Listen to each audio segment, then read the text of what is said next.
Top of it. Question. Have men truly become too sassy and classy to be seen as a premier leader? Has attention really become the new drug that destroys men's morals, principles, and integrity? We will get into all of that and more right after this.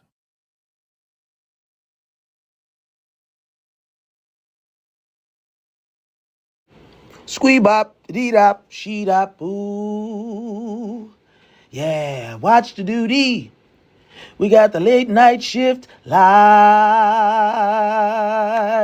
Yeah, it's the late night shift live. It's the late night shift live. Yeah. And now for your host, the incomparable Anthony Moore.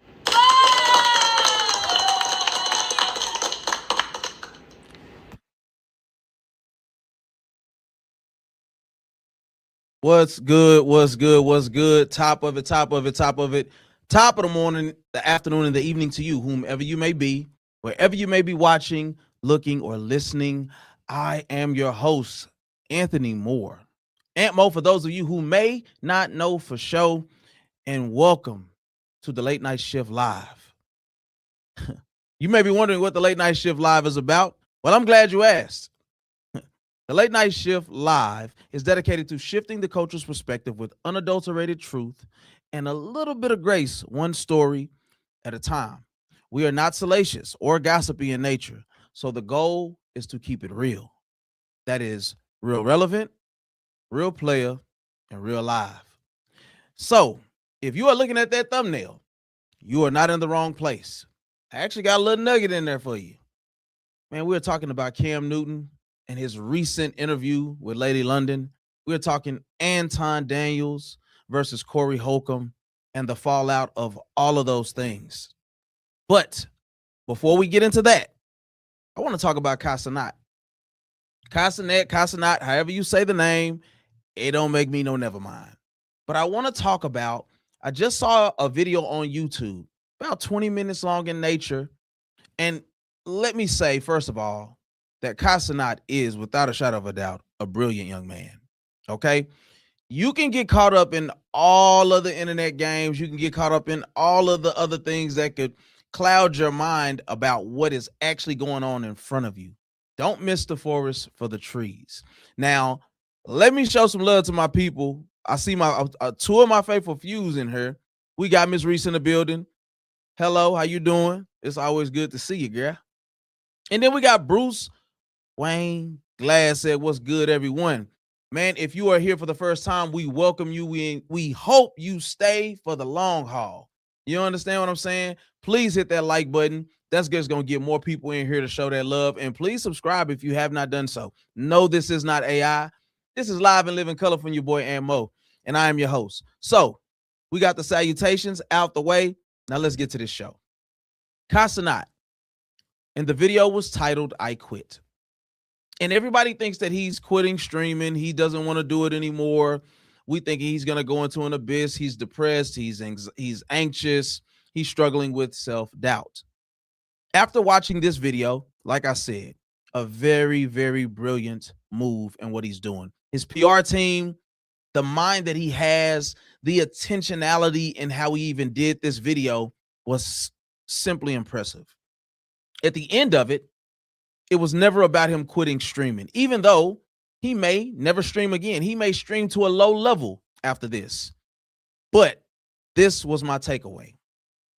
Content is always and will continue to be truly the king. Chronicling the process and everything that he's been through over the last 6 months, him desiring to be a clothing designer is something that is nothing short of amazing. Okay? It's the cheat code. It's the new cheat code for anybody who wants to let people get a greater look into who he is and where he is going. Content allows you, whether that's on YouTube, Kick, you name the platforms, it doesn't matter. Him being able to tell people his thoughts without it being this thing where he can get feedback, because anybody who knows anything about being a creative, Getting feedback from people can be a plus or it can be a minus. That's just the reality.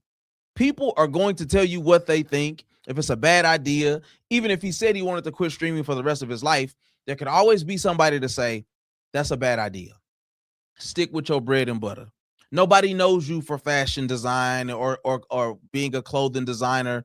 None of that stuff matters when you get to dictate and call the shots in the way that Casanat has been able to do that. Like I said, he was able to set himself apart in that arena. Here's what we can take away from this in his whole journey is that the same way that he put himself and devoted himself to being a streamer for only 4 to 5 years, mind you, Casanat has only been streaming for 4 to 5 years, and he has been the biggest streamer in the entire world. Award upon award upon award. You talk about million subscribers in streaming, watching your life for 4 and 5 hours at a time. Nothing short of amazing by this young man. But the same way that he poured himself into streaming to be the best, what I know as a person that understands processes and doing something that you love, I'd say, listen, my name is Anthony Moore and I'm supposed to be here. I'm supposed to be on this platform right now talking to you. You're supposed to be watching. And that's just what it is. And when you make up your mind in that arena, success is sure to follow. Now, I don't have much to say about if he's toxic or if he's doing whatever. None of that stuff matters for him. The other people, we'll talk about them. But in reality, this guy is giving you the blueprint on how it's actually done. The other thing that we take away from this is you always have to be comfortable with the idea of being uncomfortable. When he talked about the idea of struggling with self-doubt, it was solely from the standpoint of when you've been great in one thing, people are always going to find ways to pigeonhole you into being that person that does that one thing well. It's the reality of anybody who loves what they do, right? It's never, and I learned this from Darius Daniels, it's not this or that, it's this and that. It's not either or, it's both and. I can be a great dad and a great husband. I can be a great streamer or a great in-person interviewer, and I can also stream well. Whatever that thing is that you want to do, I think that Castellanos gave us a blueprint on how to do it. You got to block out the noise and don't ever be driven by the things that never last. There was a time in it where he was talking to his mom and he was actually seeking out his mom's advice. You can never, ever discount trusted people in your ear. So when we talk about Kai, he's made more money than his mom ever could make, but she's a trusted voice. She's somebody who loves him and wants the best for him.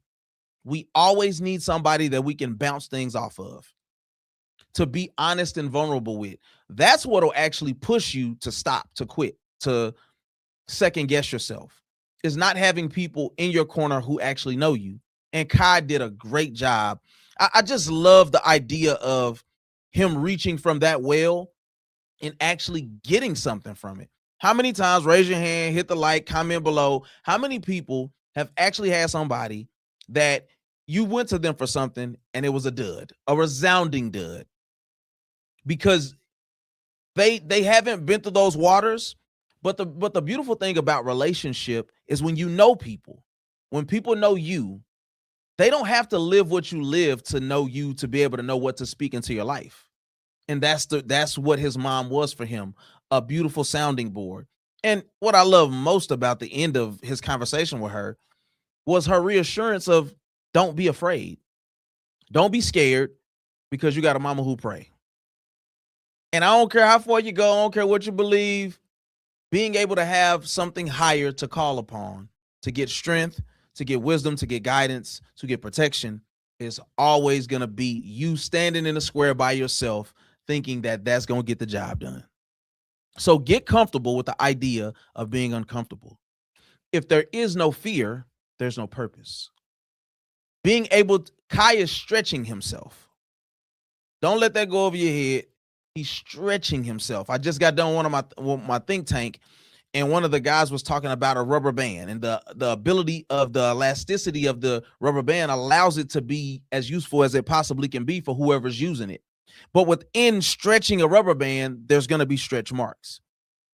And you going through life and experiencing the things that you need to experience are going to give you the ability to withstand whatever it is that you're dealing with or going through. So I appreciated that 20-minute video to see a young man who didn't let money be the motivator, who didn't allow just to do something cool. We know him for having a guy who's putting the drip on. He got the watches, he got the car, he got all of that stuff. But what burns inside of you when you by yourself? What makes you feel alive? What is the thing that you enjoy doing that nobody else can resonate with? That's the thing that you're supposed to be doing. And that's when you know you're going to be in the wheelhouse, the center of your wheelhouse and what you're supposed to be doing with life. This will be the most successful that he's ever been in his life. And you can mark my words when I tell you that. So Ms. Reese said, this is inspiring. It is absolutely inspiring and I love it. All right. So with that being said, let's get into what appears to be, when we talk about Cam Newton, this blaring issue that stemmed from this interview, the Anton Daniels versus Corey Holcomb thing. There's so much to unpack, man. But let me start with my monologue. Have you ever seen somebody or something important to be focused on, but they, instead of focusing on what they were supposed to focus on, they focused on what an ant was doing, a literal ant? Or have you ever seen somebody happy with their life acting like they're not happy? What about somebody that was truly at peace with everything, seeking to rob somebody else of their peace? Lastly, my last question. Have you ever seen a great feat minimized or a person pretending to be unimpressed with the greatness or the satisfaction of resolve that they could have? That person or that type of situation doesn't exist, because if it does, it's because there's a heart that truly exudes the antithesis of what it is that they're trying to display openly. This is the remnant of somebody who has a lost identity, a lack of assuredness, and even clarity in their own life. Unhappiness is a sickness. I will say that again. Unhappiness is a sickness that even I have known all too well. Knowing people's hands isn't hard if you actually are trying to pay attention. And I just want to just give me a second here. Knowing somebody's hand isn't that hard if you're actually paying attention. Do they share your posts when it ain't something that benefits them? Are they congratulating you in all the great areas of your life and the things that you are doing? Or do they keep silent? Do you only hear from them when they got something to tell you about somebody else being gossipy? That's the type of person you need to pay attention to and excommunicate yourself with. Comparison is said to be the thief of all joy. But I would argue that there are many stealers of your internal peace, but lack on contentment of your refusal to forgive is an unaliving thing you really should show or see. We are a generation devoid of understanding, communication, and due diligence. Our experience governs our outlook. But if that's our only sounding board, then the mirror by which we see the world becomes a stained glass window. Old fools used to be young fools. Think about it. Now let's get into it, man. Let's get into it before we get into it. That's the double entendre. So let's start with Anton Daniels versus Corey Holcomb. I have titled it the Toxic Masculinity Bowl. Now, in its totality, the podcast or the 5150 show that Corey Holcomb put out was about 3 hours. I'll be honest with you. In no world would I actually watch Corey Holcomb for 3 hours. There's a number of reasons for that, but that's not my type of content that I would like to take in. That's just me. But the actual interview or this dialogue or conversation all was about an hour of the show to begin. Now, I know some people don't like Anton Daniels, And I personally don't like the idea of somebody saying that they are a Christian before anything else and actually seeking out to disrespect other men, calling them fellatio professionals, things of that nature. That is not the way that we talk to men. But there was so much about this interview that Corey Holcomb proved that he is not who he says he is. I believe that there's a lot of things that Corey Holcomb may even be: a comedian, a content creator, but a solid individual in the areas of having integrity and how you approach content. I don't believe that that is actually who he is. Now, let's be very clear and unmistakable. There are no winners in a game like this. People truly do get hurt when you have a Corey Holcomb and an Anton Daniels seeking to out-content each other and say that it's not for content. At a certain point in this interview, very early on, Corey Holcomb made certain allegations about how he believed Anton Daniels to be.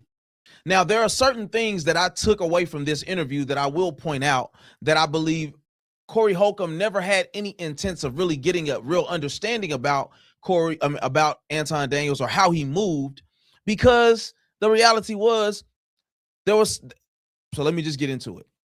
And I'm going off notes here. I'm trying to get into my not my monologue bag, but my teleprompter bag, because it's a lot of stuff to talk about on here. The interview started out with Corey Holcomb making assertions that Anton Daniels only said things about black people, that he didn't talk about women. That he didn't talk about white men, and he didn't say anything negatively against himself. Now, that could be whatever he's picked up from watching his content. But in return, he said, okay, cool. Anton Daniels said, well, you suck the penis of black people every day. Meaning that he placates or panders to black people. Now, Corey Holcomb made it seem like he was incredibly offended by this. And I'm going to be honest, it didn't make any sense to me. Poor choice of words. Okay, fine. But you get the gist. As men, we have to stop being so toxic to believe that because somebody says something about you, that it automatically deserves a response. It doesn't deserve a response. He then got into this back and forth with him. He ends up moving the lady out of the way, Darlene, and they sit face to face and they argue back and forth. This is childish and schoolyardish in nature. So two things that I picked up. Corey got upset with Anton because he felt like, or he said, you're talking in riddles. That's like homosexual in nature. Fine. I'm sorry, let me get my words. What I then grew to understand is that Corey was doing the same thing and didn't realize he was doing the same thing. There was a young lady that Anton Daniels desired to be on the show. Corey didn't know the young lady. There was never any understanding or belief that the young lady was actually supposed to be on the show. At one point, so basically Corey said no. So then at one point, Anton starts talking about like him having an issue with a man being out with a woman that's not his wife. So the bell goes off in my head. Why? Because the clip shows initially that when they got into it and Anton storms off the set, that he said, take your bodyguard and your B word and get out of here. Right? So now that's in my mind. So when I watched the actual interview, Corey was wanting for Anton to address who the woman was. You're not in your city. You're in LA. You're from Detroit, or you live in Detroit. You have a wife, but yet you have this woman unattended with you who you're not expressing the nature of the relationship. Here's the double standard that we actually got from Corey. And it was the fact that you said when Anton said, hey, I'm not understanding what you're saying. Can you tell me, like I'm a C student, can you tell me what it is that you're actually saying on a C level? Corey didn't feel the need to express what it was that he actually felt. And as a result of that, it became to be this back and forth melee between them about who's real and what type of men they are.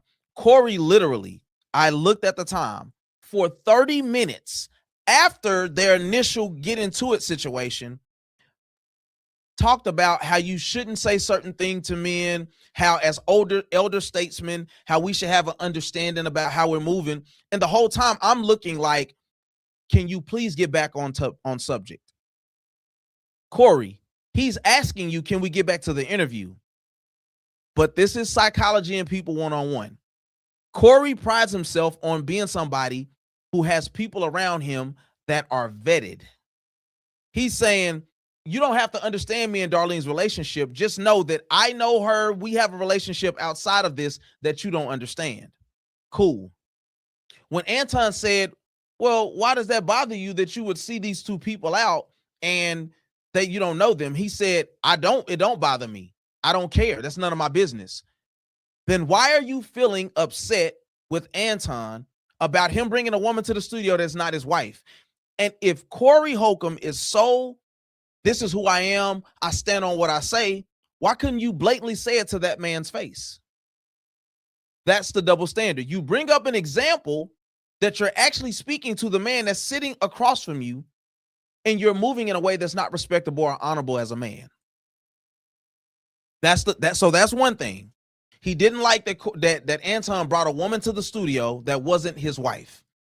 You must have a relationship with this woman, but you won't define it. So that's my issue. Number two, at the very beginning of the episode, he said, what have you said about white men and how they've brought down America, how they've destroyed America? To his point, to Corey's point, Anton never, ever, ever addressed what he actually said about white men in his past interviews and things of that nature.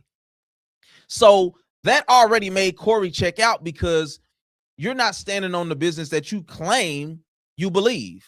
So there's three things. You said that I suck the penis of black people, like to pander to them. You have a woman in your studio who is not your wife, and I don't understand the nature of your relationship. And what was the third thing? You invited him to men's penises. You have a woman in your studio, and you pander to white men, and you won't hold yourself accountable. That's what he said. And here's the problem. In sitting on platforms and communicating, as you see me doing, as you may watch Anton Daniels or you see Corey Holcomb do, you have to stand on the business in other ways than just being harsh, calling somebody out their name. Corey said multiple times that he doesn't, after they cooler heads prevail, Anton actually apologized to him. He literally said, hey, I respect it. He said, say it again. Say that I suck people's penis again. And Anton said, we can go outside. We can go outside right now. We only got to talk. But Corey was now mind you, he had already said it multiple times. But it's that, say it again. Say it again.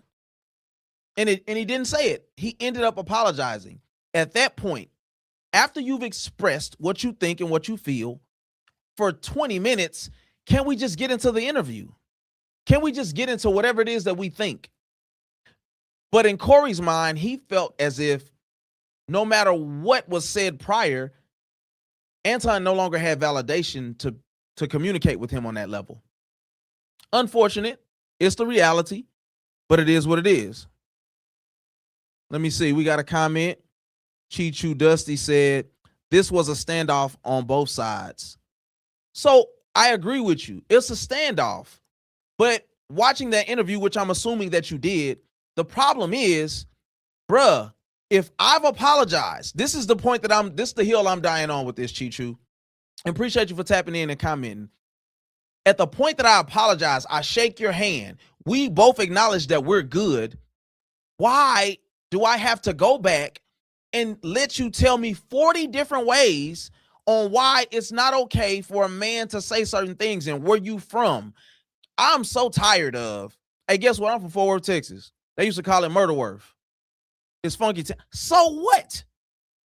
Somebody in Podunk, Mississippi can beat the brakes off of me and vice versa. I ain't gonna take no L. I ain't gonna take no L sitting down now. But my point is, Corey then made it so much about trying to teach a lesson. That's another thing.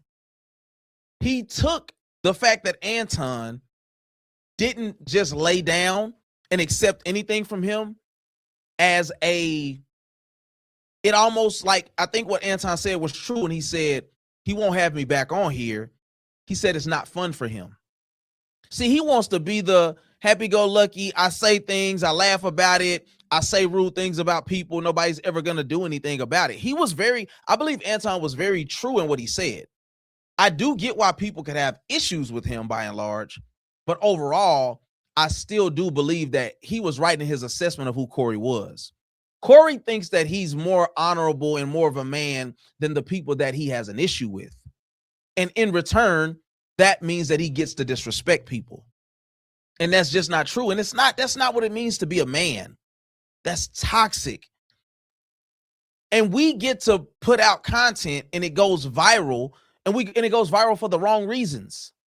You and that man had an opportunity to build, and you made it into this nut grabbing competition where it's like, hey man, it could get dangerous for you. And man, that stuff is played out, man. You guys are in your 40s. For black men specifically, when does that thing get old? That's my question to anybody on here when does that get old for black men? If you are a black man or a black woman, not to discard anybody else.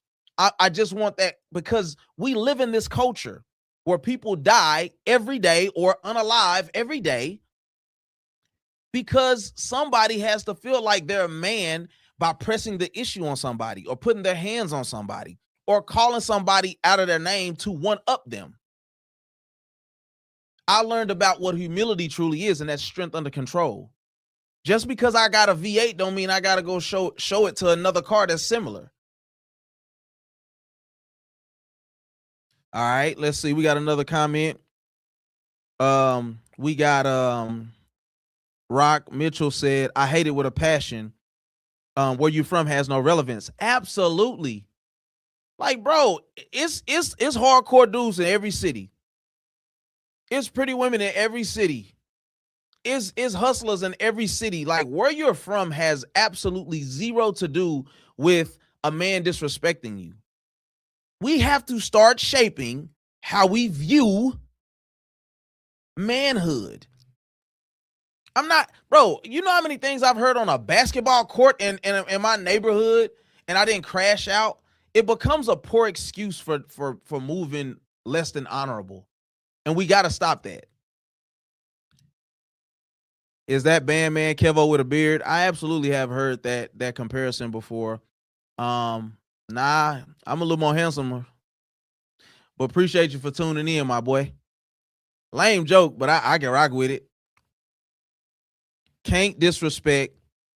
He said, can't disrespect no man. And this is Walteezy, the Hebrew, said, can't disrespect no man at the end of the day. Ego was involved. And if anybody really wanted to harm each other, somebody would have done it. Exactly. But nobody wants to be tough on the net. Everybody wants to be tough on the net. That's the problem. Exactly. This was nothing but false peacocking. That's it. That Anton then went on his own platform and said he would have beat the mess out of him. He talked about Corey's hand shaking and all of that. And I'm like, I'm going to be honest with y'all. Corey's hand was shaking the whole time. He might have a little early onset. I'm going to be honest with you. We might need to check on Corey, make sure he might got a little of that Parkinson's in him. If I'm being completely honest, his hands were literally shaking the entire time. So either he got weak fingers or it might be something else going on that he ain't telling us about. All right. This person said, we're in a different time, brother. And the brotherhood is lost here in spiritual Babylon. All right, man. Cool. Rock said that interview was whack as hell. An opportunity for two intelligent black men to grow, mostly Corey, and Corey completely fumbled. Yes, there we go. Thank you. You are absolutely correct. You are absolutely correct. Corey stood the most to gain. We all, this is This is conversation and interview 101. Okay, you should never be talking more than your guest. If you are really, you said you enjoyed the idea of Anton coming on there because it was a clash and a clash of understandings and getting an understanding. Yet you sought to disrespect the man by telling him he's homosexual. You know, though you asked you making an assertion about how I feel is gay. It's like, I think that he didn't want no parts of the conversation once he realized that he wasn't going to be able to have his way with Anton. Now, mind you, I think both displays were whack. I think both displays were whack displays of manhood. But at the same time, ego was the biggest issue about all of this. You can't get egos in a room. You can't, because in this instance, we live in a time where it's only about how I'm viewed after the fact. Anton stood. Anton gets to say, I invited him outside.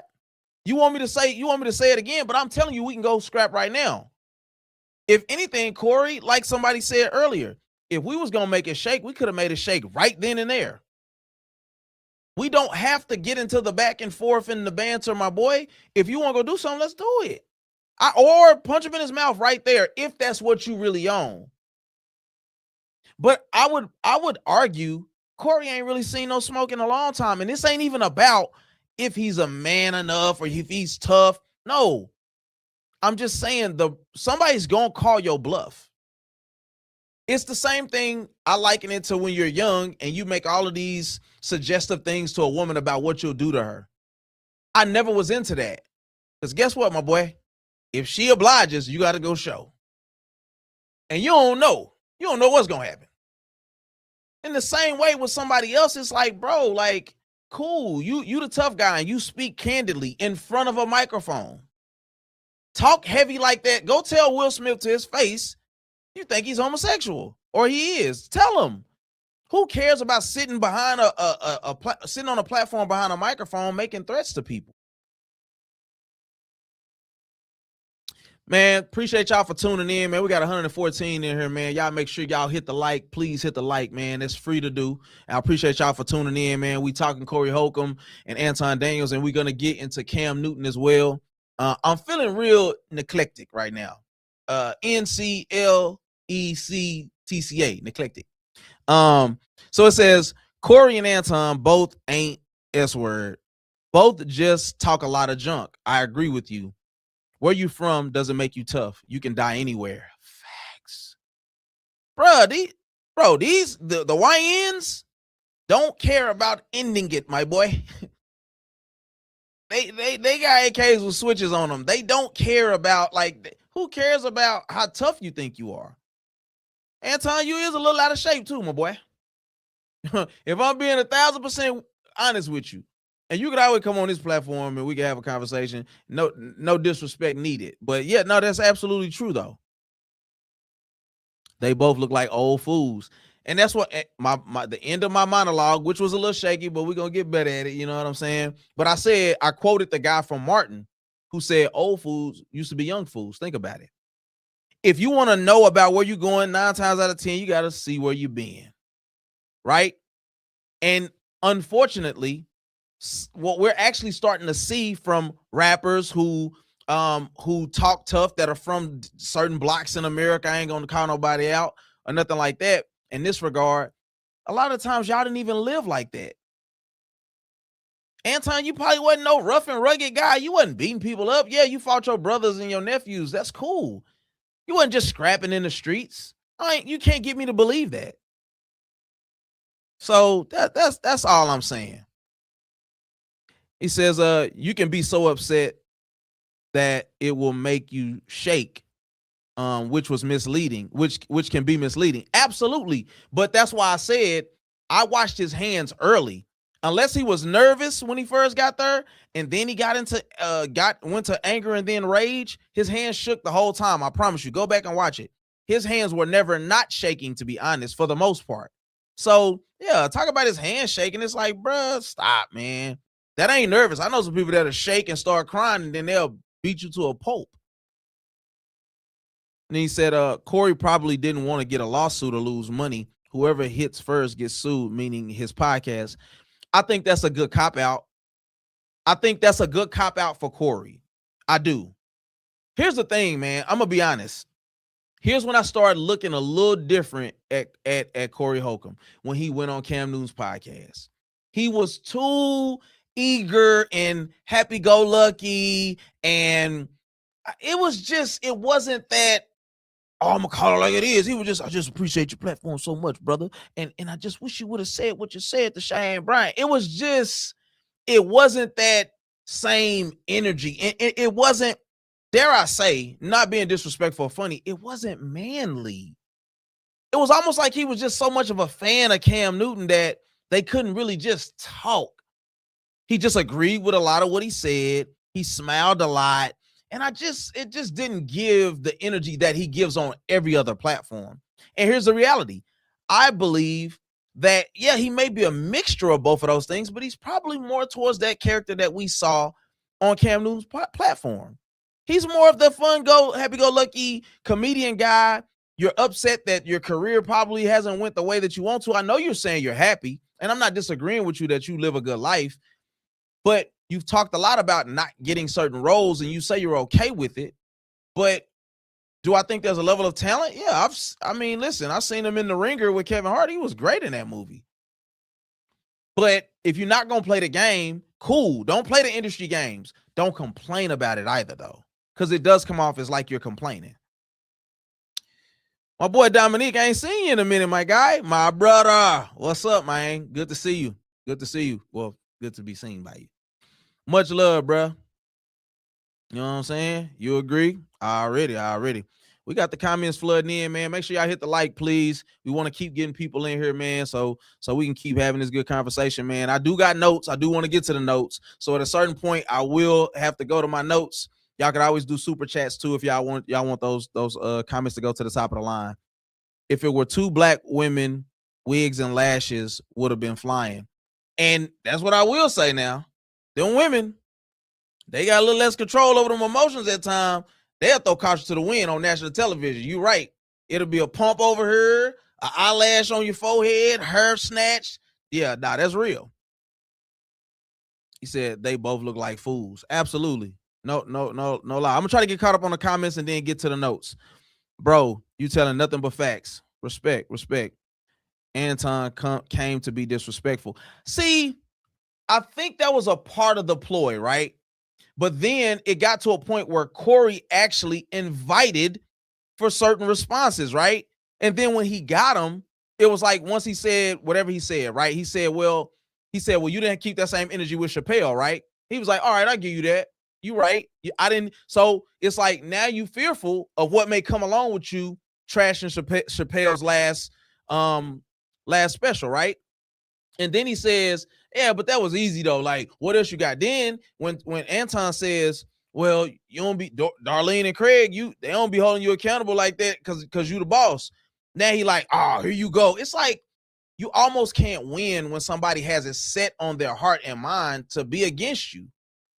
Once again, you come to the platform so that we can have an understanding. We're trying to have a dialogue. We're trying to rap a taste. But if you don't want to do that, then it kind of becomes pointless because people know who to play with, champ. So who are you referring to when you say people know who to play with?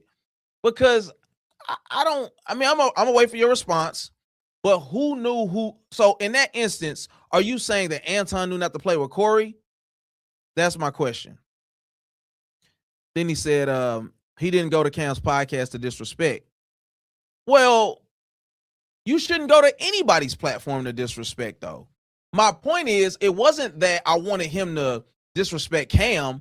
My point is, he seems very aggressive and the opposite of docile every other place that I've seen him. But when you go on Cam's platform, it's like you at a 1. It's like, where's that energy, though? Like, you give off a certain, like, I'm going to say whatever I want to say about the industry, and it just is what it is. I just don't care about that. Like, I don't care for that from somebody. And then as men, I don't like the tea. We doing the tea, right? So in me talking about this situation, I'm going to give you my standpoint. but never, ever am I really seeking to disrespect not one man. I ain't saying nobody gay. I ain't saying nobody soft. I'm saying people who are in those situations who really like that, do something. They do something for two something every time. And if that's not what we own, why we keep saying, say it again, say it again. I'm from Chicago. I'm from Detroit. Like, both of y'all out of pocket, bruh.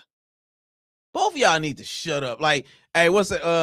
Any of y'all who familiar with Minister Society when they was going to go get the one who unalived his cousin Harold, and AWACS was like, both of y'all need, like, I can't say because there's a bunch of cussing in it, but yeah, it's like, man, both of y'all need to be quiet, bro, and just talk as men, build as men. So then he said Corey didn't have the intellectual knowledge to combat what Anton was saying. My guy, Champion Barrows, Barrows.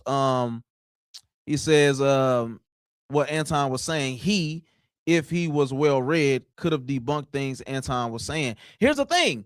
I don't even think it was about debunking. They just could have actually met each other on an intellectual level that they could have gained an understanding. That's the key here. This ain't, look, debates were never meant to sway your opponent. Debates were made to give perspective to the people in the crowd for them to gain a better understanding of both sides and then formulate an opinion or a new thought process. Like, bruh, like, let's talk and give people an ability to. Anton may never be able to get in front of Corey Holcomb's crowd of people again.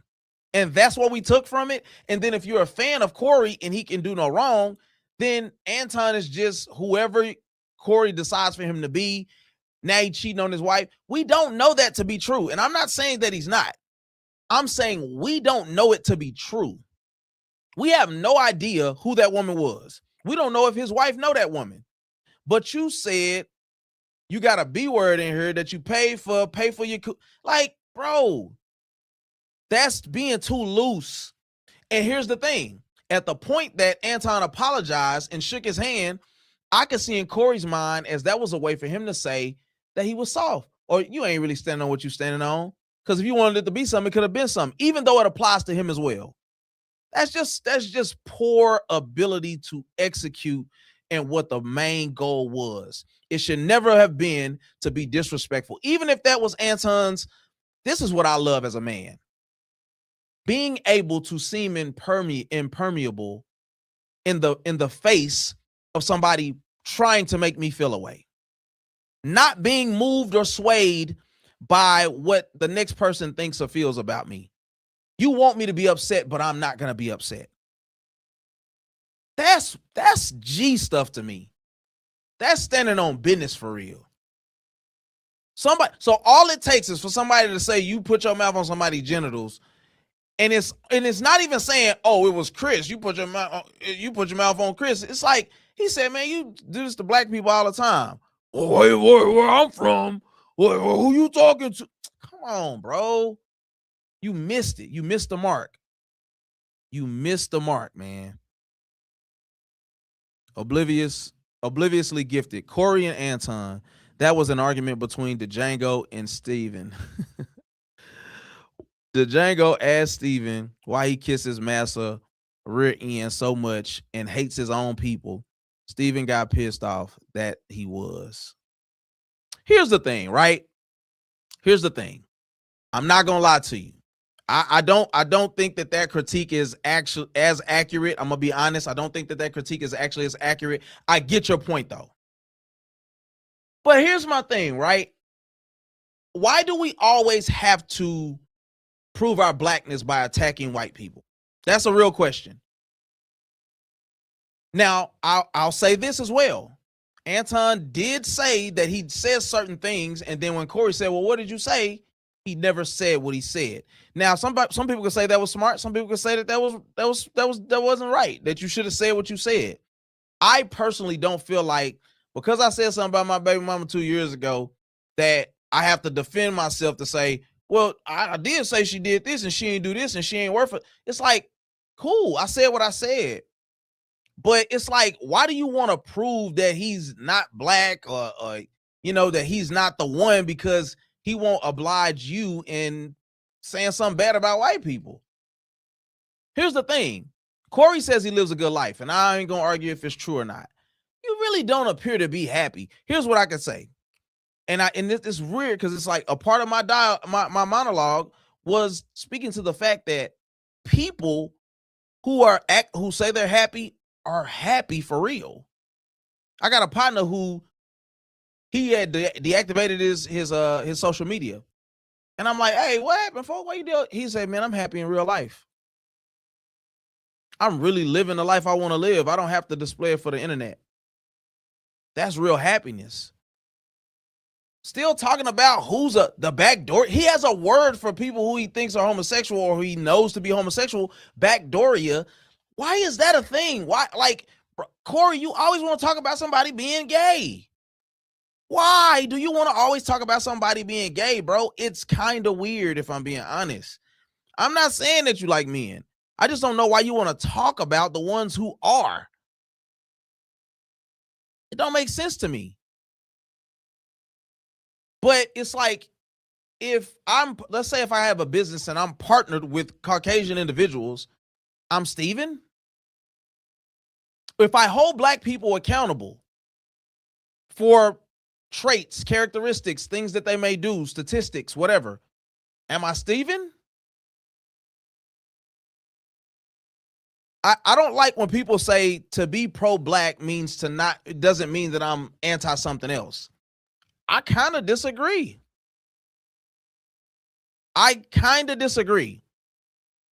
There's a yin and yang to life. There's a plus and a minus. There's an up and down. There's a left and right. If I'm pro something, I'm con something.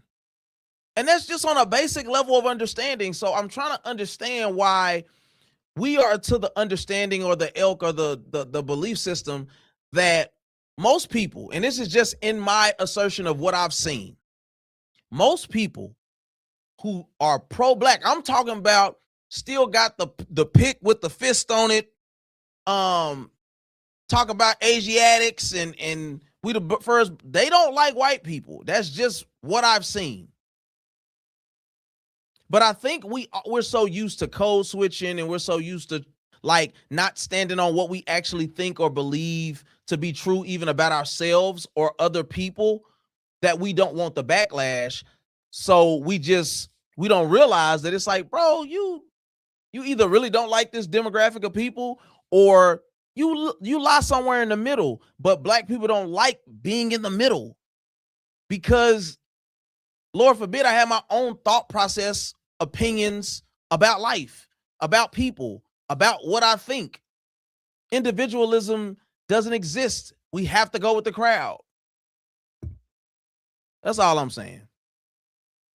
He said, no, when you were talking about Corey going on Cam's show and how he didn't have that energy, people know how to play with people, pick and choose who they want to be tough with. Thank you. Yes, I agree with you in that instance. Yes, you are absolutely correct, my brother. He knew, he went in there, he dapped Cam up. He said, man, look at this nigga. Hey, bro. Hey, man, I love what you're doing, dog. You know what I'm saying? And that's cool. You can't win all your fights, dog. But all I'm saying is keep that same energy, though.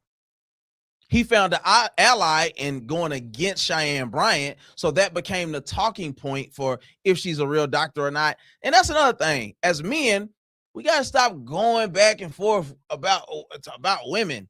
You beefing with women all the time. Like, stop beefing with women, bruh. That's soft. Now, I'll say that. That's for any man. Don't get me wrong. This is a person who I have baby mothers. I have people who I've had children with, and I've not always had the best relationship with them. That doesn't mean I got to be arguing with them, going back and forth, disrespecting them, calling them out their name, talking down on them.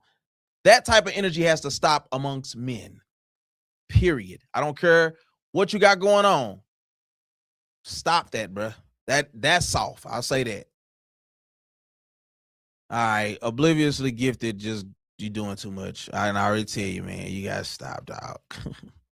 Talking about his precious massa. So he told Django, you suck your people off because you defend them and protect them and want to free them. and won't let me and massa corrupt and mentally enslave them. So here's the thing. Whatever it is that he actually said in that moment, to be honest with you, I forgot what Corey said in that very moment. But I'm not justifying what Anton said, because I don't think you should say that to men either. But it's like, you can't tell me that I placate to white men, and it's like, bruh, I placate to white men and I'm gay. Like, you can't say, like, that's what I'm saying. Like, there's usually some indication that somebody crossed the line. And I'm not saying go tit for tat, because that is whack. But stop. You can't cross. You cross the line enough to where somebody responds, and then you take it to the next level and then make false threats. I just ain't with it. He said, right, that was unorganized. Yeah, man. He said, you saying I like white people? Ghost WTM? I like white people. Is that what you're saying? I don't have a problem with white people. I love being black and I love black people. I'm not here to prove anything to you, but whatever, bro. This comment right here, if that is what you are in fact saying, if you're not saying this, we can move right along. But if that's what you're actually taking from anything that I said, and you think that I'm placating to white people, you're a part of the problem. You're a part of the problem. It is what it is. He says, yeah, you're here talking about men like a woman. You funny. Jay himself, K5. Cool. Hey, everybody, jump on his bandwagon. I'm gay because I'm talking about life. It'd be funny to me, right? So, little sidebar. So, here on this platform, the Mind of a Man Network, this is why you see that people can't have their own thoughts and opinions. I'm not talking down on a soul, yet we have soft, sensitive men like Jay himself and whoever this other person is, Ghost W, whoever he is, Ghost Walmart, I think is what that stands for. Who knows? This could be one of my baby moms. Who knows? That's how they talk too. So you must be a girl. It's interesting, man. In this land of the free, home of the brave, somebody gets to come on here and try to troll me on my channel. We can't see your picture. You probably live in your mama basement. I mean, cool, bruh. Cool. Where are you touring? What you want me to tour at? Tell me the city you want me to come to first. Here we go. Okay. Now we got the soft men in here. Bro, you're weird. And I'm gonna read your comments because I want you to get your attention and let you know you still lame out this over with. Bro, you weird because they try to front like they ain't gay and understand they got a different agenda because they are gay. Cool, if that's what that is. I'm not tripping if he gay. Like, if he gay, bro. Cool. That ain't even the point of it, though. Corey calls a bunch of people gay is my point, though. Cool, bro. If he gay, he said whatever he said off the rip, dive in his mouth if that's what you want. The internet is full of weird people, as we can see. Anton Booty Warrior. Pro and anti. Pro and anti. You are pro, gay, and white. I'm just letting you get your. Hey, man, you clearly don't have friends. Nobody likes you. You're a Boondocks character in real life, right? Okay. How can you like somebody who never likes you? How can you like somebody who never likes you? I mean, I don't think you can. Well, I disagree. Let me say this. I think a lot of things in life are a choice. To answer your question, how can you like somebody who never likes you? The people in here who are saying all of these negative things, right? Who are saying these hateful, sissified things, right? Here's the reality. We are taught that we can't have an opinion, right? And these people are the reason why there'll never be a real understanding amongst any people group. Because a white person don't like me and I deal with this all the time because I'm black, I know when there's racism at play. I know this. I can feel it. It's tangible. It thickens the air. But my response is I have to be hateful towards them because they are idiots. So I have to be like these clowns in my chat because somebody don't like me because I'm saying something that they don't like. I ain't threatening a family. I don't know them. The internet is a weird place. It's real, but don't live there. Because you have people in your comments who lame. I'm not the one, bruh. I really like that. You're going to say stupid stuff on the internet and feel good about yourself. And then go open a bag of sardines. Cool. Black people are the most forgiving people in the world, but you can forgive, but you can never forget. Remember that. I'm with you. Bruh, let me be clear. Let me be abundantly clear. I know what our history is. I know what the transatlantic slave was about. I know that not only did white people come over there to try to forcibly take people, I also know that some of the leaders over there gave some of us away. Now, if you don't want to, I'm not saying that it was okay. I'm not saying that racism is good. I'm saying we're never going to get anywhere. Some people believe that if they had the power that whoever the Europeans had or have, that we would do better. And I'm saying how? Based off of what? Absolute power corrupts absolutely. There has to be something that differentiates you from your oppressor, because if you get the opportunity, you're going to oppress them as well. That's just life.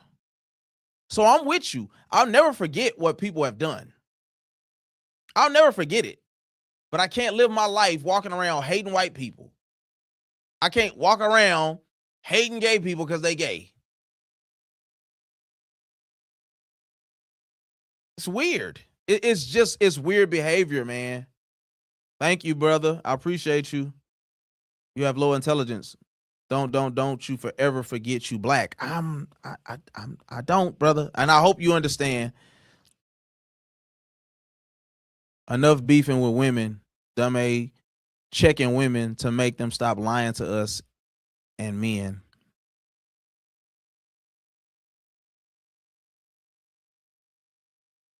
Men don't argue with bees, dumb A. Dang, y'all kind of going a little hard in these comments, dog. Says you knew black males are so sensitive. You black males are so sensitive. You fight like girls. I mean, okay. And he said, Larry said, homie, you don't have to justify yourself to these niggas, these clown niggas. Yeah, and here's the thing, Larry. I appreciate you, bro. I'm not. My thing is just like it's within me to try to get an understanding, right? It don't take many comments from some of these people to know you're not going to get an understanding, right? It's amazing that I'm talking about a situation between two men, and somehow because I can see both sides and speak to them, it comes to that. That's why I say there's low functioning people. That's why we can never get nowhere. Says only girls using emotional comebacks. Hey, listen, bro. I'm cool. I don't got no problem with nobody. It is what it is. Jonathan said that argument was nothing different than what we see at the barbershop. Only difference is it played out for all to see. It happened, and we as the culture should let it go. I agree. I'm not talking about it no more after this. I'm gonna put clips out of this, but I ain't talking about this no more, because at the end of the day, that's brain rot. After those two stopped talking, which was right about the hour mark, Corey started talking tough, and I don't want to watch this, bro. I don't consume Corey Holcomb content. It's low functional content, bro. If you are up here arguing and championing for Corey Holcomb, I know the type of cat you are. It's not to say that Corey don't speak truth. I'm not saying that there's no truth in what he says. I'm saying even in the delivery system, that's not the type of man I desire to be. Yeah, I'm gonna say whatever I'm gonna say. Okay, that was a sissy remark. Cool. But the point is, I don't feel no way. My heart ain't hard behind stupidity on the internet. You have to take the good with the bad. I welcome it. I think our people play victim but ain't never been a victim. Our ancestors have been victims, but us, no. Any misfortunes in my life came from my bad decisions. Well, you got to be careful, Riz Gaming, because somebody gonna say you soft for that. The guys in these comments are gonna tell you that you weak. They gonna call you gay. They gonna say you a punk or something stupid because you take ownership of who you are and the choices that you make. Do we deal with racism in America? Yes, more than any other country in the entire world. That's a fact. But is that the main reason why I'm not where I would want to be in life or where I could have been? Nah, it's not. It's absolutely not. But the cap of it all is that it's like I was watching this video for a short second, and it was a lady talking about Monopoly. She was like, white people play Monopoly for 400 years. They took all our pieces. And then when we got up there, then we had to learn how to play Monopoly. So they got a 400-year head start. So what? Start learning how to play Monopoly. You better learn how to invest in stocks. These same guys whose name calling still think that a 9-to-5 is going to get you a retirement in 2020, whatever, 2030, 40. It's not. We play different games here, bro, and it's on different levels. So you coming on somebody's show trying to say dumb things, you're just showing where you really at. Anyway. No, I've been reading your comments, bruh. It says, why y'all always reading the comments that's talking stupid instead of reading the smart comments people like myself or give me. No, you right, bro. You right. Hey, man, this might be the only time that they get their fame. You know what I'm saying? Corey not built like that. He said, okay. So this actually isn't a good comment, but I'm going to read it anyway. It's funny you just said that. This ain't a smart comment because I'm going to tell you why. I don't think you gay, but I think you a sucker who try to blind himself thinking white people are truly your friends. I never said that, though. That's the interesting part. BP Studio, I never said that. I never said I truly think white people are my friend. I just don't care to see if they my enemy for real either. I got more stuff to worry. I got kids, bro. I got goals that I got. Like, I don't got time to focus on if white people are my friend or not. Like, that's low hanging fruit to me. I don't have as much as I can say I've dealt with people that aren't good. I've dealt with white people that are good. You got to be able to just balance it, bro. He said Anton and Corey were both woofing. It was just content. Land of the free. Let me see. Land of the free, home of the brave. You just proved the point you forgot about. They still lynching us just because we are black. I'm with you, bro. I'm with you. But let me ask you. Let me just ask you this, and you just give me your answer, and then I'm gonna try to get back to the show. I'm gonna answer your question. I'm gonna ask you this question. Let me get back to the show, right? So, because one white person lynches a black person, right? Does that speak for the entire group? And I'm gonna get back to this. Do a super chat if you can, because I'm finna get back on point with these notes.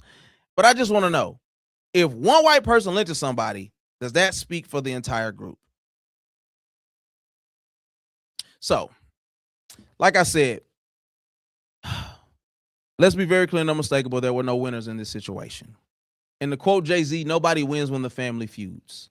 At the end of the day, these are two black men that absolutely made themselves look like a fool. I don't care what side of the fence you stand on. If you are pro Anton or you're pro Corey, I'm not pro neither one of them. It just is what it is. I was just looking to see if there was some type of understanding that could be came to. I personally don't care for Anton's content. I don't. Like, don't lead with you a Christian and then you on there talking crazy, cussing at people, threatening people. That's just not the way that I desire to live my life, or to look at people who carry that moniker of Christian. Threats against people, persons, and things.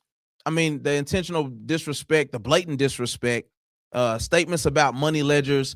I'm tired of the how much money you got versus I got argument as well. This is all lame stuff that we need to leave in the past. Talking about the women you done laid down, using your hood as this big reputation thing. False displays of morality based off religious affiliation.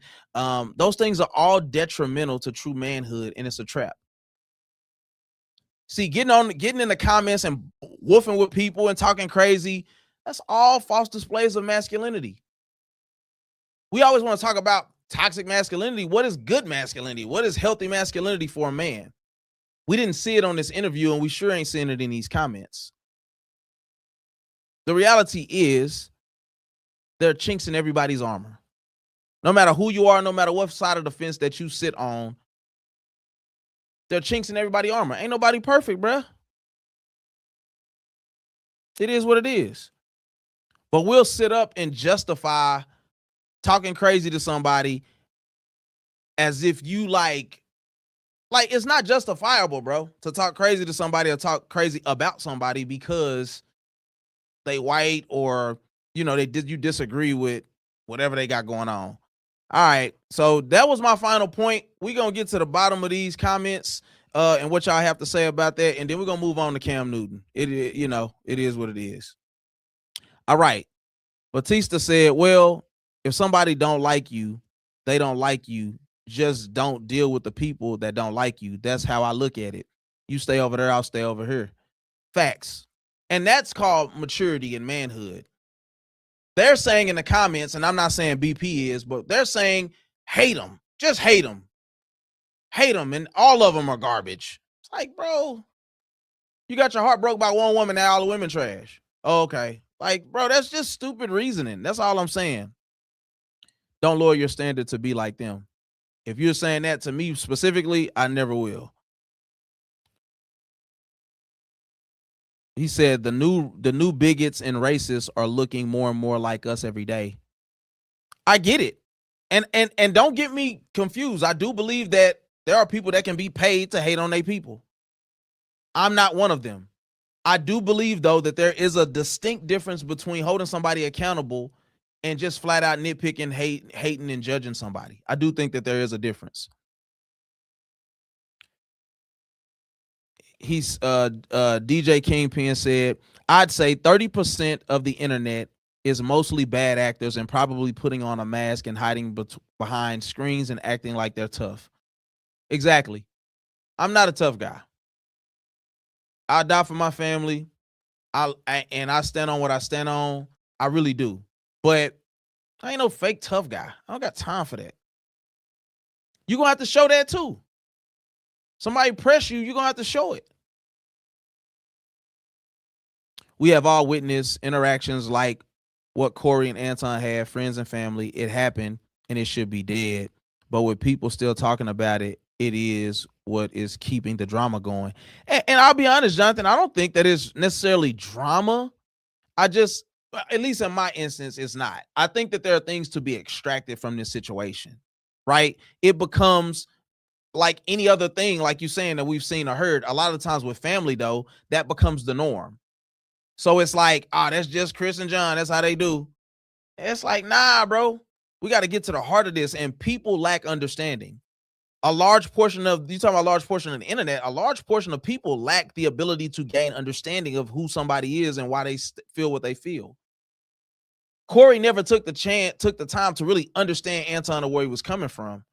Whether you like Corey, whether you like Anton, that's not even the point. You got to give people the ability and bandwidth to express themselves and explain themselves. If you don't like it, that's fine.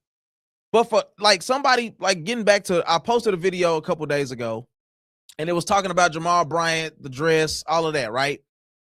And it's like somebody who goes to that church said I was clout chasing off of their pastors. And I'm like, I don't got to talk down on your pastors to get attention.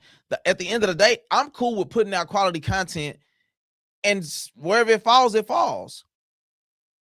But in that platform, it's always about holding people accountable. What do we take from this? How do we get better and grow as a people? Is there something that we really can learn from Anton and Corey's interaction? If you want to have a conversation, take it off the internet. If it's really that important to you. If you want to gain an understanding, y'all talk to each other as men without the cameras. Now let's see if there's still this desire to put hands on each other and say crazy stuff. I can't believe what ain't for the internet when you saying it, and then I see how things go. Appreciate you reading my comments. Stay balanced. To the best of my ability, my brother. Batista said, "Well, that's common. They're gonna get they're gonna get oppressed because it's called karma. What goes around, come around. Whatever energy you put out, it come back." And I agree with you to a certain extent, right? And I'm not saying that I know he's speaking about white people. I see that he's some level of Hebrew Israelite or something. That's fine. Are y'all supporters of Corey, by the way? Does Corey Holcomb have a large Hebrew Israelite community? I'm not saying that. I'm not assuming that, but I kind of believe that's how it goes. I mean, cool, man. Like and respect are two different things. We don't ever have to talk to each other in my presence. Respect me. I rock with that, Sister Soldier. You know what I'm saying? You said Puerto Rican. Okay. Other. But that's why you have to stay dangerous. Stay on the offense because we always play defense and let it slide. Yeah, but in this instance, what does it mean to stay dangerous or stay on the offense, right? That's what I'm trying to get to understanding of. What does it mean to stay dangerous or stay on the offense? And I know you're speaking to black people, but I also want to know, as far as even in that situation, like with Corey and Anton, like who was supposed to stay dangerous? Who was supposed to, like, I guess I just want to get an understanding of that. And then Christopher said, "Keep up the good work. You're doing good, brother." Man, I appreciate you. Mr. Derrick J said, "More than any other country." Nuts. Well, you gotta give me some context because I'm late to your comment, so I don't know what you were actually referring to. Yeah. Oh, yeah. Hold on. So listen. Okay. So I know what you're talking about. So we know that in other countries there's genocide and things of that nature, right? But we talk about racism in America. Ain't nobody touching America with racism, bro. I'm sorry. Like it exists. I'm just saying in America. Yeah, they hold the flag, my boy. I promise you. Just keep doing your thing, living, and you'll get a better understanding. I guess my thing is like, I feel like you're saying that, and I'm not saying you're saying anything negative. I think you think that I don't understand because I'm not speaking overtly against white people. I'm not speaking in favor of them. I'm saying I don't got time to focus on them. If it's the agenda, if they gonna do what they gonna do, I ain't got time for it, bruh. I ain't got time for it. You said props to you for getting on this platform and speaking your mind and truth. Some just want to argue and be keyboard cowboys. Salute and respect. Appreciate you, man. Make sure you hit that like, man. Make sure you subscribe, man. I promise you, I do multiple shows on this platform, the Mind of a Man Network, and it's just dedicated to, man, doing dope things for men. You know what I'm saying? Like, I don't speak for every man, but I do speak from the male perspective. And man, I just want to build a community of people who want to elevate the way that they think. And that don't mean think higher of black people and less of white people. I mean, really take in the content and let's see what we can actually come up with and cultivate as a human race of people, right? If it's more black people than white people that are drawn to it, cool. I'm not tripping. But bro, I stand on my square. I'm a believer. I love people. You get what I'm saying? I'm like, I want to operate in excellence in everything I do. So that's all I'm saying. White people aren't your enemy, brother. We think about race less than almost any other race. I can guarantee you that. Oh, that's a white man. That's a white man. I appreciate you, bro. Hey, listen, and you may be one of the people that may be in a minority that don't move like that. I just ain't got time for that, bro. If I gotta get on here and talk and say bad things about white people to get 2 million people in the chat, I'm just not gonna ever be that guy. I ain't cut like that. You know what I'm saying? So it just is what it is.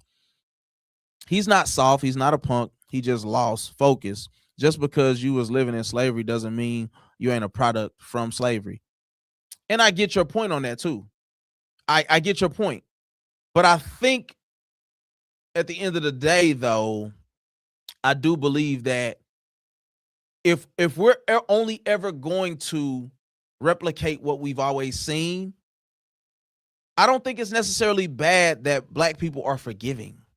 Maybe that's why we, and no disrespect to my white individuals, I'm really not.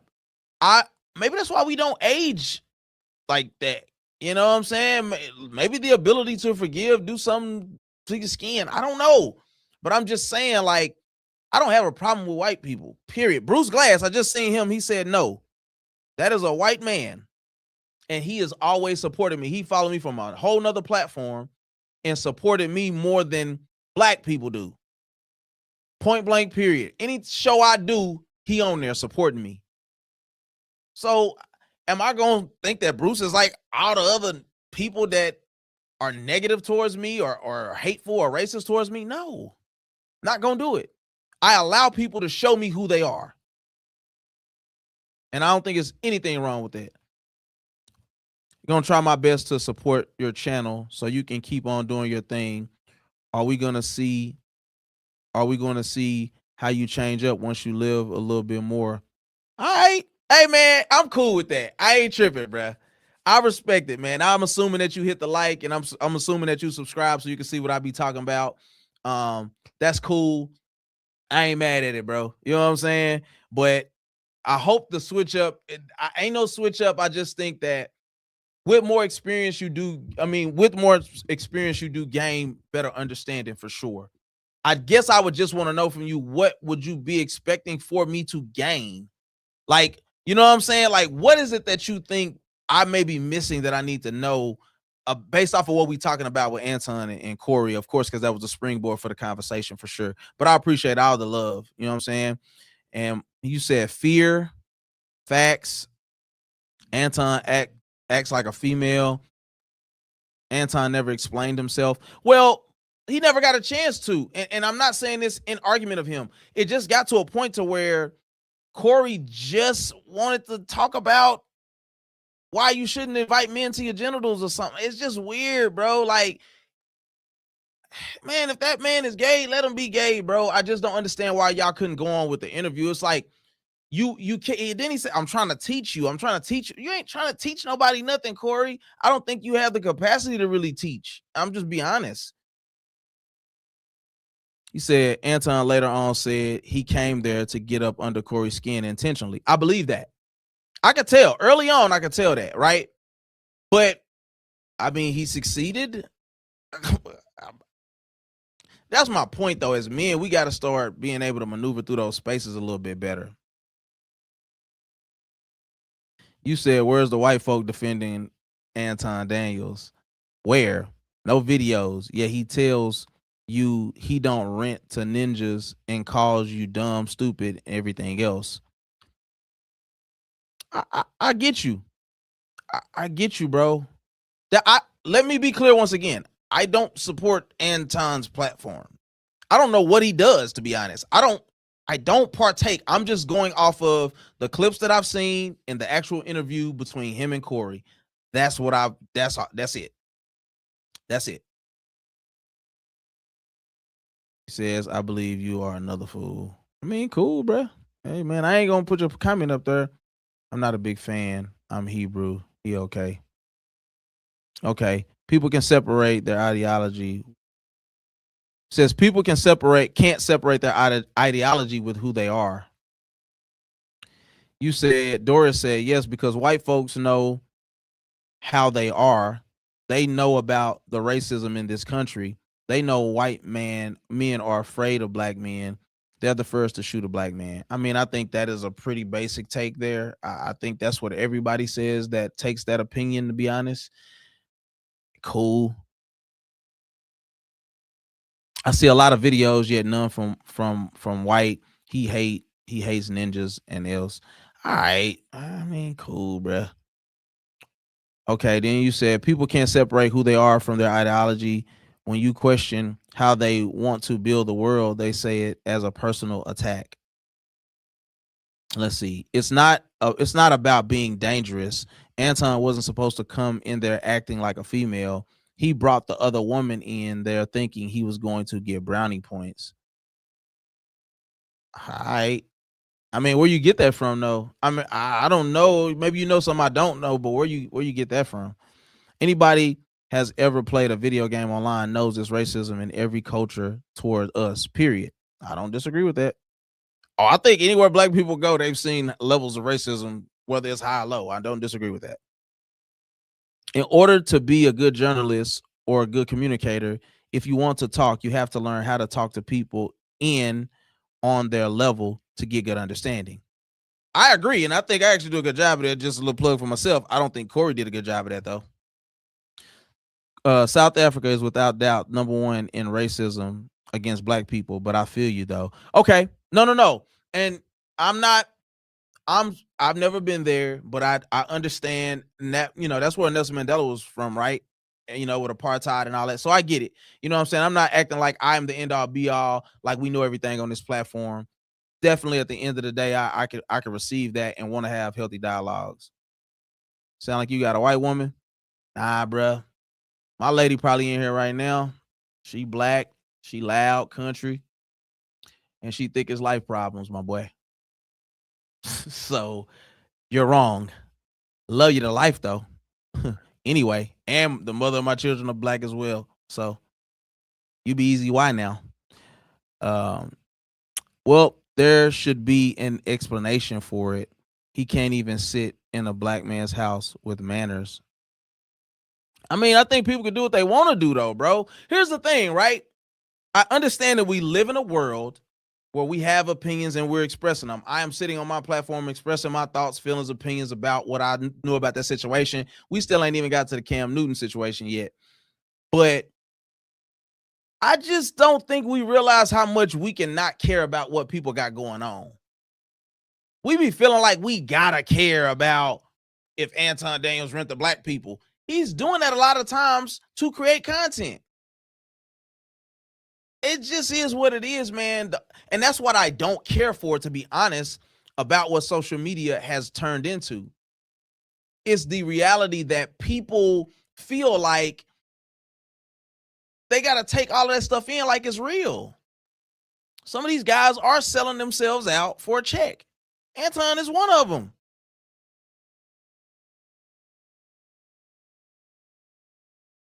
White like to hear the word nigga hard R and still wordings. I mean, cool.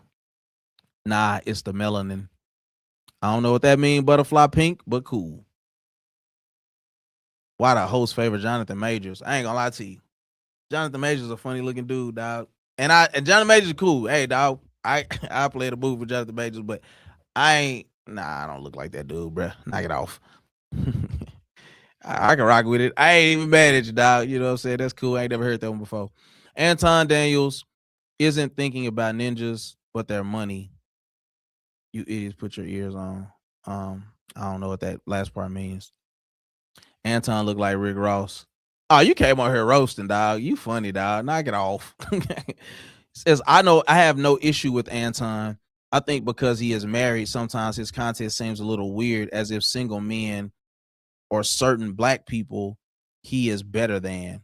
And I agree with that.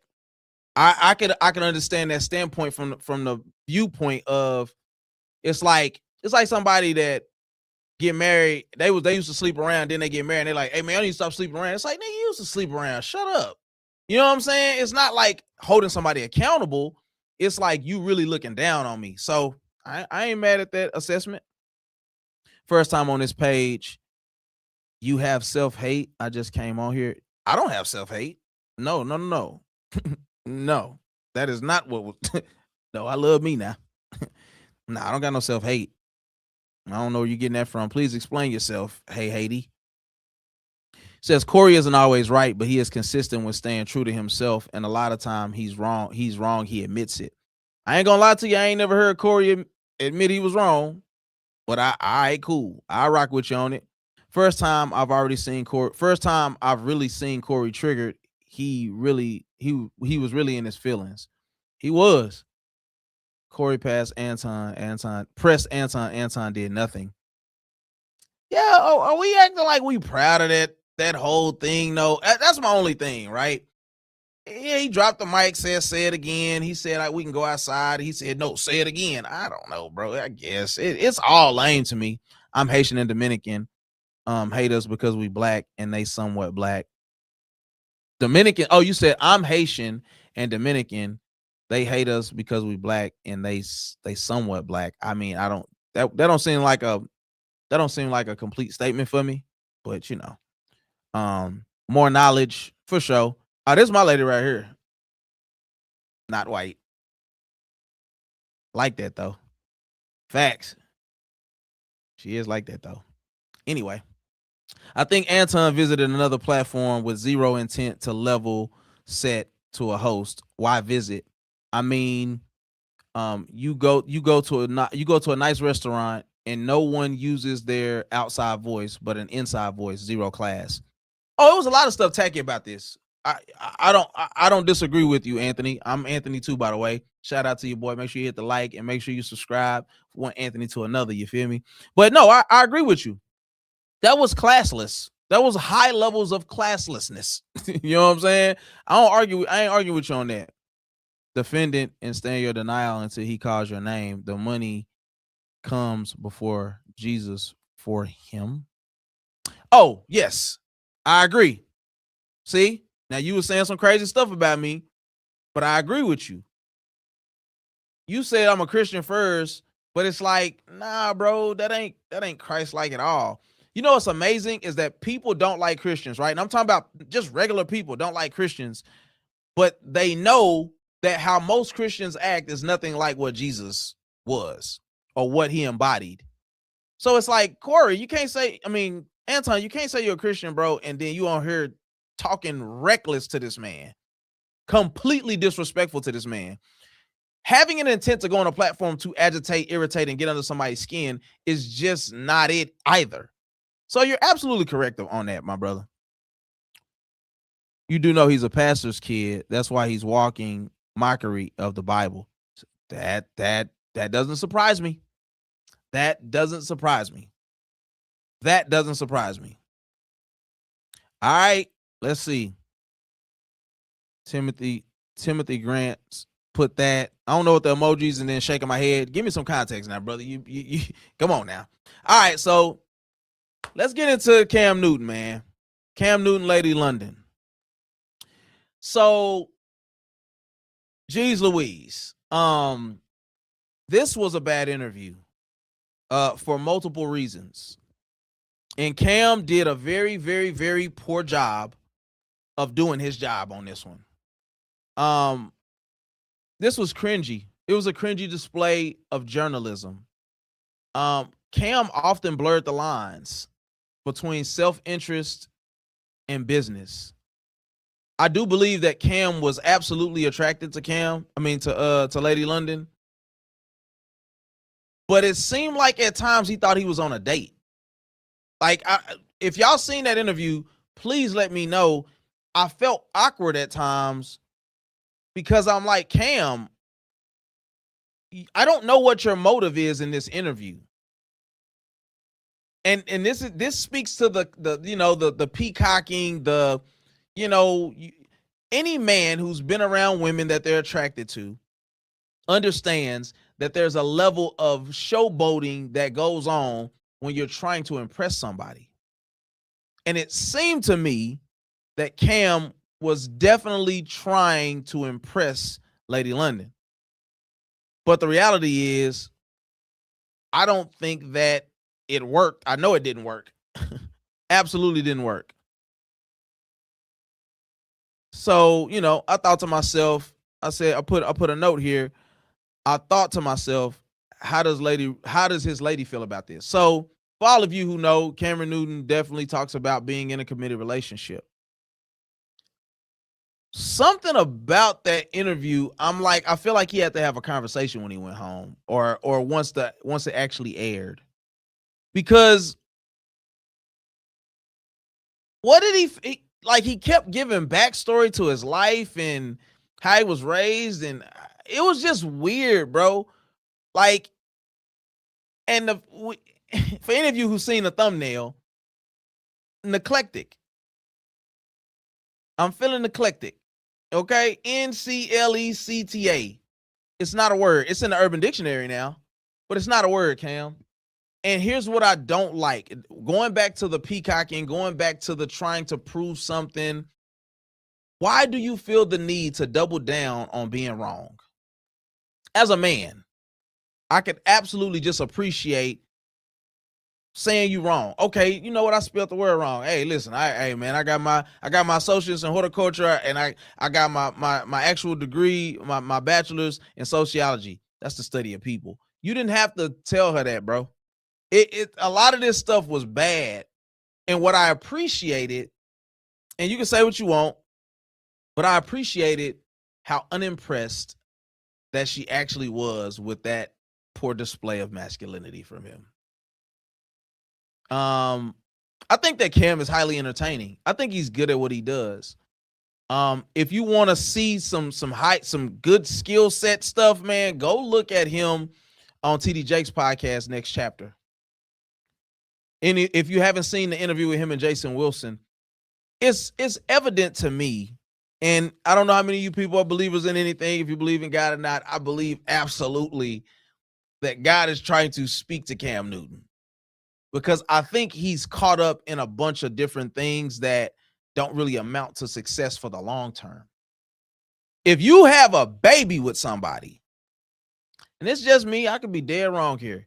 If you have a baby with somebody and you already had 7 kids, 5, I believe, that are his own, or 6 that are his own, or something like that, what else would you be waiting for? Let's have a real conversation here, folks. If any of the men in here, I would absolutely love your feedback and your thought process on that situation, right? Because I want to rap a taste. You understand what I'm saying? I ain't here to just bloviate about what I think. I want to hear what the people got to say in the comments, right? But what is Cam waiting on? And when you have an example in parents who've been married long as he's been alive, I just don't get why it's always a reason why. It's a reason outside of the close-up examples that he got as to why he don't want to be married. When you talk about sleeping with these married women, that was your choice, bro. Nobody held you down and made you do this. But it's like, oh, my teammates, you know what my granny used to say? Oh, if all them people go jump off a building, you gonna do it too? Cam, why is this a thing that we're making it seem like we gotta really use? My teammates took off their ring. It scarred the way I think. I slept with married women. It scarred the way I think. We gotta stop that, bro. It becomes lame excuses on why we can't step up to the plate and be the men we supposed to be. Period. All right, let's get into these comments. Judge Joe Brown summed up the issue with Anton and Corey on the show with the lady that is always interviewing him. All right. I mean, Ant said he's all right. Y'all still talking about them, bro? It must be people who going back and watching it. All right, I'm gonna read these comments and I'm moving on. Ant said he studied Corey. Ant didn't want to get torched, but he was defensive towards Corey when Corey got loud, kissed butt, as suck D. Tables turned. Corey was butt hurt and still is. That's true. Oh, what Judge Joe Brown said. All right, Cam embarrassed himself during that moment, and she didn't hold back. I got to see what the judge said. Question is, why is she still waiting around? Because I believe that when somebody is truly for you, that's what they do. Like, once again, I'll say this. It doesn't matter how much a man is for a woman. What really ultimately matters and seals the deal for a man is how much a woman is truly for him. I believe that that woman probably loves him and is down for him more than anybody has ever been. Essentially, he's came to you talking about he cheated on you and you told him about how you feel about it and loved him through it and talked through it. You ain't going to find that everywhere, Cam. I bet you $1 to a dime you ain't going to find that everywhere. When you really in the paint with somebody, when you really love somebody, and you really trying to give them that rope to do what they're supposed to do, and now you are tied in with a baby, listen, there is a little more room. Is a little more room for expansion. You don't even think about leaving because that's not where when you fully committed to it, you committed to it. So that's why she's still there, because she really is committed to that man. He shouldn't have that framing. If he doesn't want it, he should just say that. He probably fronting for his parents in society. He cares about people in society. Oh, he cares about people judging him for not wanting marriage, in my opinion. I could go with that to a certain extent, but he's never devoid of saying, I know what people are going to say, but I'm going to do X, Y, and Z. I love that interview with TD Jakes, bro. If you ain't watched it, do me a favor. When this is over, don't leave now. When it's over, go watch next chapter with TD Jakes and Cam Newton. And here's the reality, bro. We all gonna get old. The boobs gonna drop. The blood gonna stop flowing to certain parts of your body. But the beauty is going to fade, and you gonna want somebody there who love you for you. To love somebody through multiple baby mamas, kids, having to share somebody with the world, the stardom, deal with infidelity, loving somebody but not committing to them through the ultimate commitment, because I don't care what nobody say. You can live with somebody for 20 years, never marry him, and it don't mean nothing. When you actually marry that person, it's going to be a different level of everything in that relationship. So I'm just saying, at the end of the day, like, that may be what that may be that he's struggling with that, right? But at the end of the day, you got to make that commitment, my boy. People say marriage ain't nothing, but then don't want to do it. Marriage ain't nothing. Okay, we'll do it. You've been with her for 15 years. You got 7 kids. Marry her, nigga. Interesting point. He said he is not waiting. He is deflecting. He has fear of getting married, everything falling apart and being abandoned. He has to have some type of abandonment issues in his past, probably childhood trauma. Guy 1. So I think that is, I'm not saying that that's not valid, right? But he brags on his mom and dad being married for 30-something years. He said that he's had examples of healthy marriages. Not a lot, but here's my thing. What goes on in your household, unless there's more to the story that he ain't telling us, it sounds like you just don't want to, bruh. I mean, he talked about the things he experienced with his first baby mom and how she's went to the links to hurt him and do different things. I get that, bro. I'm absolutely with you. But as men, bro, we absolutely got to move past this stuff. Okay, well, go to therapy, my boy. But don't miss out on the woman who really for you, who gonna truly love your dirty draws, who is actually probably sent to correct the wrongs that other person did to you, because you don't want to do the work. I ain't no therapist. I'm just saying. You said one more. While the civil rights movement is being picked apart by Trump, Anton is telling folks, F Malcolm X and Martin Luther King, like why, what for, and all he says he will address it, I think. So no, you're right. No, you're right. I know you said that's the last one. We moving on. But yeah, no, I'm with you on that.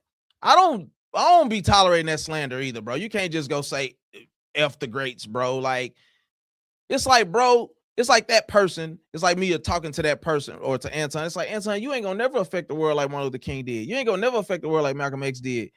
What gives you the authority, the right of unmitigated God to say something like that? It's classless, bro. Just in his room playing in all y'all face. No, I get it. I mean, it's cool. He ain't playing in my face. I don't care. It creates a talking point for a lot of people, though. So let's move on. Here's another thing, though. Cam thrives in situations that are beneficial. And I think the thing that's going to separate and make what separates and makes people great is being able to be who you are authentically in every room, right? Being a chameleon of sorts, knowing how to maneuver. I didn't even watch the Natalie Nunn interview with the lady with the American Dad chin. I was not going to watch that. I'm tired of asking women what they bring to the table.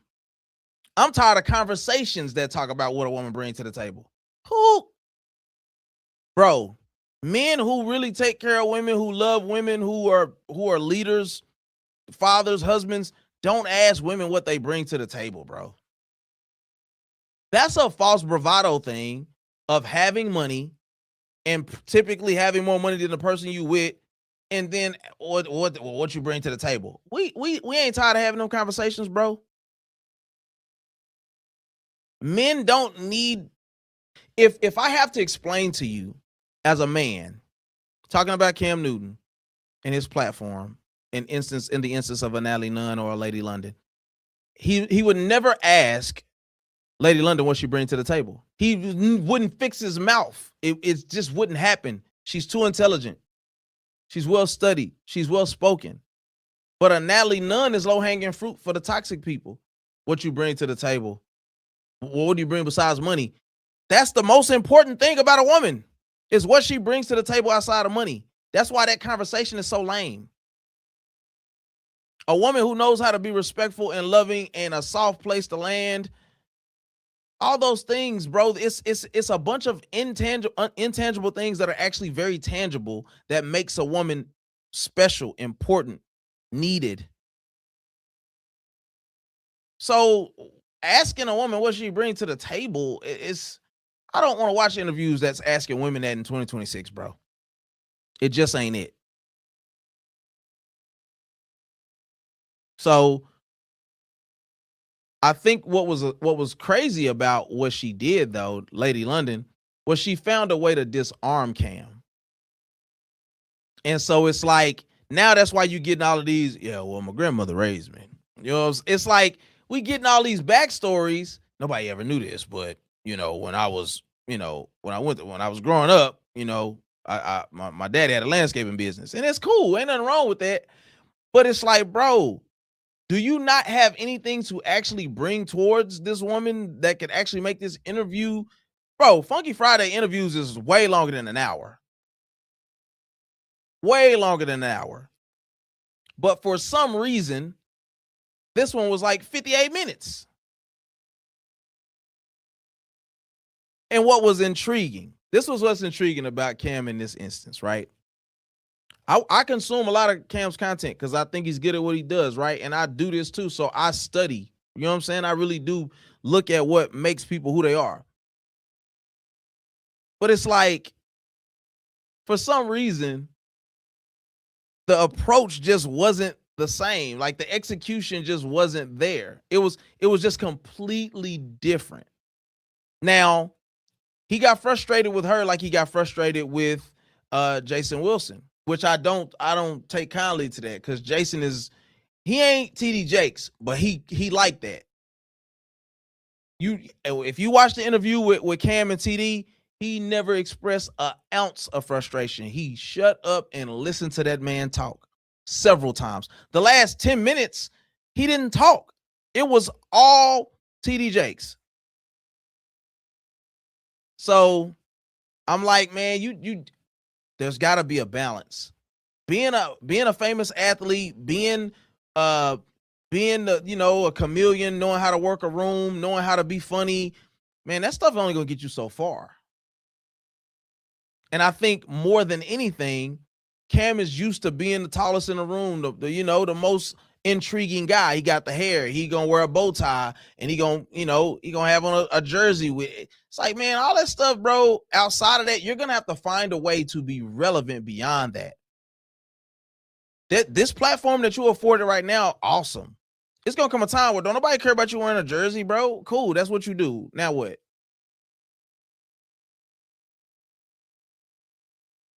So I think that what I took from that interview is that Cam is more impressed with himself than anybody else. And it's nothing worse than being the only person in the room that's impressed by yourself. Cam is used to performing in every room that he goes in. He's used to being the guy.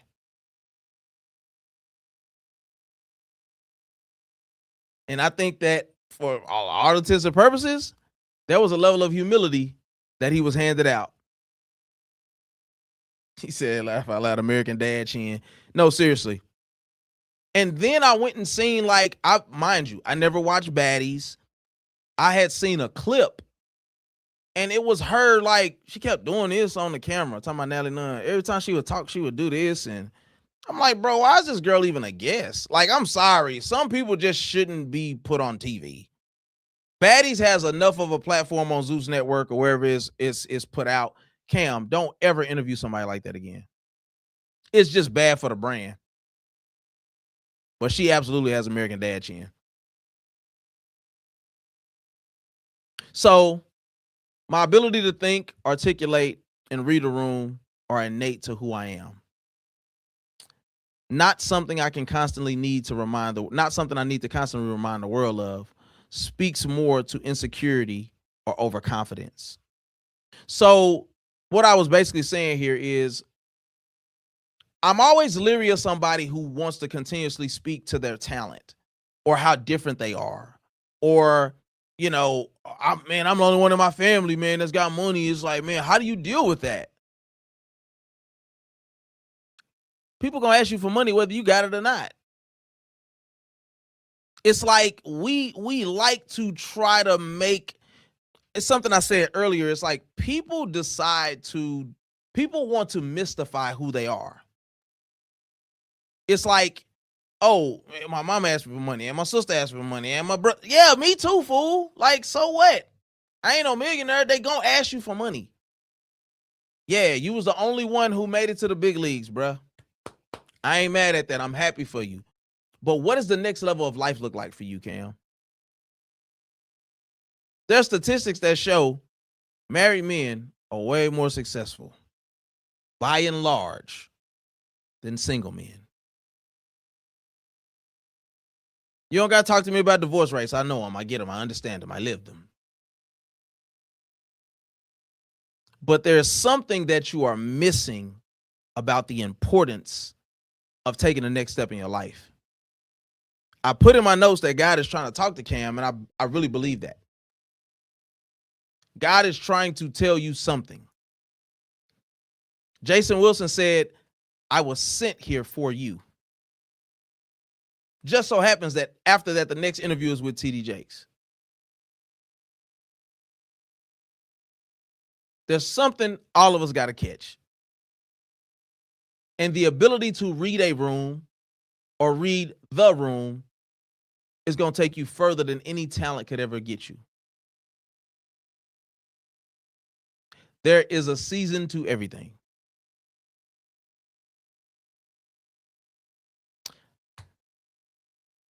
Here are my closing remarks. Don't get tricked out of your spot. The world is full of pretenders and people sent on assignment to simply distract you from your purpose. I'm going to say that one more time. Don't get tricked out of your spot. The world is full of pretenders and people sent on assignment to simply distract you from your purpose. He who started a good work in you will see it through to the day of completion in the day of Christ Jesus. We all got somewhere to be. We all should be living with mission, on a mission with purpose. Whether you Cas or not, whether you're Anton Daniels, whether you're Corey Holcomb, whether you're Cam Newton, whether you're Lady London, you got somewhere to be. And arguing and debating with people about things that are simply meant to get you a tick off course. If you're on a plane and they send you the manifest and you divert by a quarter of an inch, you'll end up in a whole nother city or country. Run your race, brother, sister. Be intentional about the way you live your life and the things you do. because you'll look up and your 30s are going to turn into your 40s are going to turn into your 50s. Inflation will have been in rise, and you will have nothing to show for the life that you've lived. Regardless of the things that I experience on my platform is my platform. And I am walking out my purpose with intention. If you have gained anything from this, I hope that you will look forward to being a part of this community. Tapping in with this platform is fruitful. It's something for you here. I'm looking to partner with exceptional people, not internet trolls, not people who want to down talk women and disrespect their own people. I lived enough life to know I don't know much at all. If you want to join the journey with your boy, please hit the like and please subscribe. I'll be back tomorrow with a sports show because I'm really like that. As I end every show, life is hard enough, so please don't just live elevated and be exceptional. Until next time, I love you. May the Lord keep you. I'll see you on the other side. Peace. You know what? Actually, I got a couple comments. I think I ended it good too. Let me read these comments. My bad. And I got a super chat. Now y'all don't go nowhere. Y'all stick on in there. Stick and stay. Hold on, let me see. My boy Connor in the building. What's up, man? You said most people I've ever seen in your chat. Congrats. Man, I appreciate it, dog. We just working, man. We trusting God. You said blessings, brother. I did like this live. Cam gravitates to masculinity, effemininity, masculine, effeminine. Dang, why I can't get that out? Effemininity a lot. Y'all have a blessed night and watch and pray. Yes, sir, man. I appreciate you. Success rate, referring to what? All right, and then Reese said, he that findeth a wife. You know what I'm saying? Hold on now. Oh, super chat in the building. Thank you kindly. I will cut it off, but thank you so much for the super chat, sweetheart. Love you to life. He said, what was the purpose of what? Purpose of what? My bad. Dang. See, man, I must have got off track. Purpose of what? Man, some things are just us. All right. I can't believe I almost put that stupidity up there. I think you meant eat the meat, never the bones. Right on. Appreciate the show. All right. I appreciate y'all, man. I just wanted to get to, I ain't even realize I had a super chat. I missed one from my last show too. Thank you, Ms. Reese, once again. I appreciate y'all for tapping in with the live, man. Y'all have a great night. I really do appreciate y'all and I love y'all. Come back again. Thank you, Kylie. Say la. Peace.